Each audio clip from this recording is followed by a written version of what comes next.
Guverinoma ya Congo yashoye amafaranga menshi cyane mu kugura ibitwaro bigezweho by'ikoranabuhanga bifite ubushobozi bwo gusenya ahantu hanini mu gihe gito cyane. Muri iyi video tugiye kurebera hamwe ibitwaro 5 bikomeye Congo yaguze vuba aha, birimo drone zishobora kureba mu mwijima no kurasa ziri kure, roketi zifite imbaraga zidasanzwe, ndetse n'imbunda za rutura zishobora guhindura uko intambara irwanwa. Izi ntwaro nizongera gusa imbaraga z'igisirikare cya Congo, ahubwo zatangiye gutera impungenge Afurika muri rusange. Niba ushaka kumenya uko ibi bitwaro bikora, aho byaturutse, n'impamvu Congo yashoye amafaranga menshi mu kugura ibi bitwaro, guma kuri iyi video kugeza ku iherezo, kuko iya mbere iraza kugutungura. Kandi niba ukunda ibiganiro byungura ubumenyi, kanda subscribe na like kugira ngo tujye twibanira buri gihe.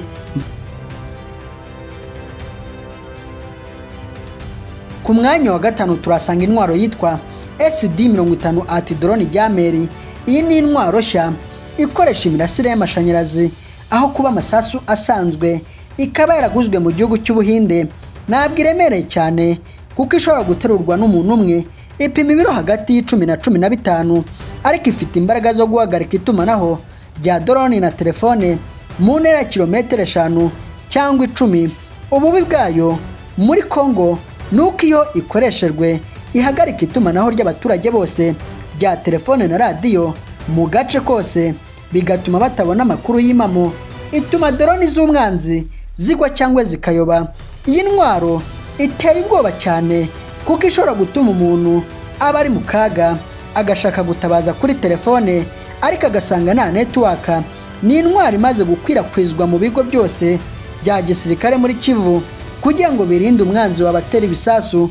Ikoreshwa ryayo ryatumye uduce tumwe na tumwe mu burasirazuba bwa Congo haba nk'ahantu hahejwe mu bijyanye n'ikoranabuhanga. Ibyo bikayishyira kuri uyu mwanya. Ku mwanya wa 4 turasanga intwaro yitwa BM21 Garade. Iyi ni intwaro leta ya Congo yaguze mu gihugu cy'Uburusiya, ipima ibiro bingana na toni 13 n'ibiro 700. Ikaba ari imodoka ifite imitwe 40, irasa roketi zikurikiranya mu masegonda 20 gusa.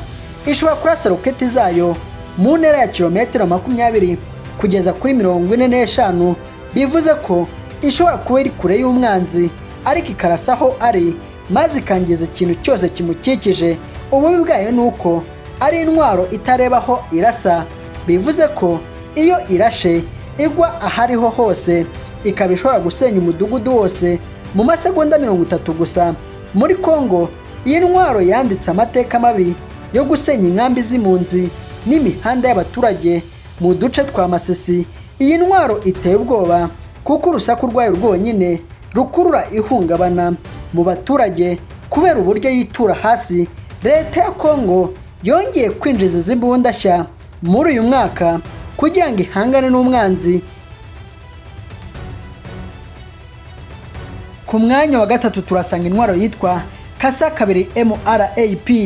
Iyi modoka y'intambara yaguzwe muri Leta Zunze Ubumwe z'Abarabu zifatanyije n'inganda zo muri Afurika y'Epfo, ipima ibiro bigera kuri toni 14 kandi ifite ubushobozi bwo guhangana n'ibisasu byo mu bwoko butandukanye. Ifite imbunda ishobora kurasa amasasu 600 mu munota umwe gusa, bigatuma ihindura imijyi imiyonga mu gihe gito cyane. Intera yayo yo kurasa mu buryo buhamye ni kilometero 2, ariko ishobora kugenda urugendo rwa kilometero 800. Ububi bwayo muri iki gihugu cya Congo nuko ikoreshwa n'imitwe nk'abazarendo n'ingabo za leta, bayikoresha mu kwinjira mu midugudu badatinya amasasu. Kugeza muri iki gihe amagana y'izi modoka yagejejwe Ngoma na Beni kugira ngo abasirikare binjire mu baturage ntabwo bafite, kuko baba bizeye ko barinzwe n'iyi ntwaro.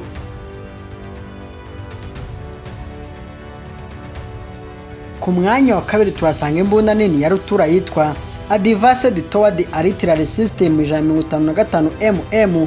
Iyi ni intwaro y'imbunda nini Congo yaguze mu gihugu cy'Ubuhinde kugira ngo ihangane inarinde igihugu. Buri mbunda imwe ipima ibiro bingana na toni 18, ikaba igomba gukururwa n'imodoka nini cyane z'intambara kuko iremereye bitangaje.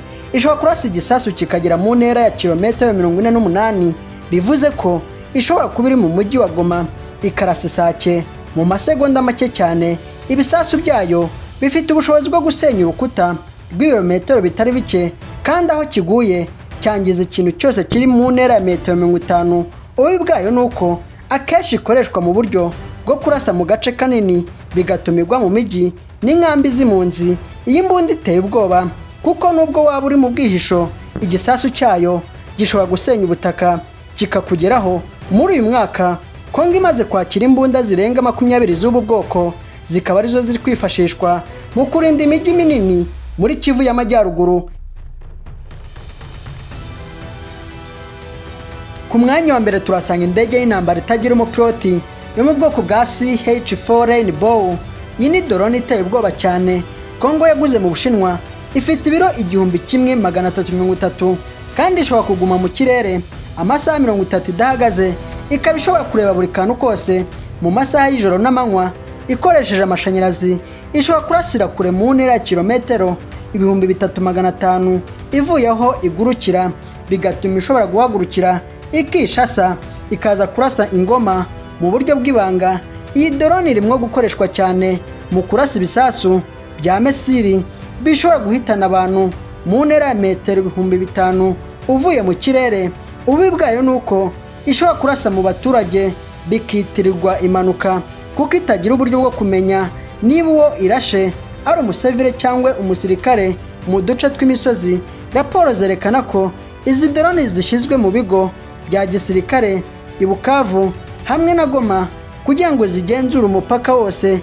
Izi ntwaro zatumye intambara ihinduka y'ikoranabuhanga, kuko nubwo yaba iri kure cyane ishobora kurandura amazu menshi.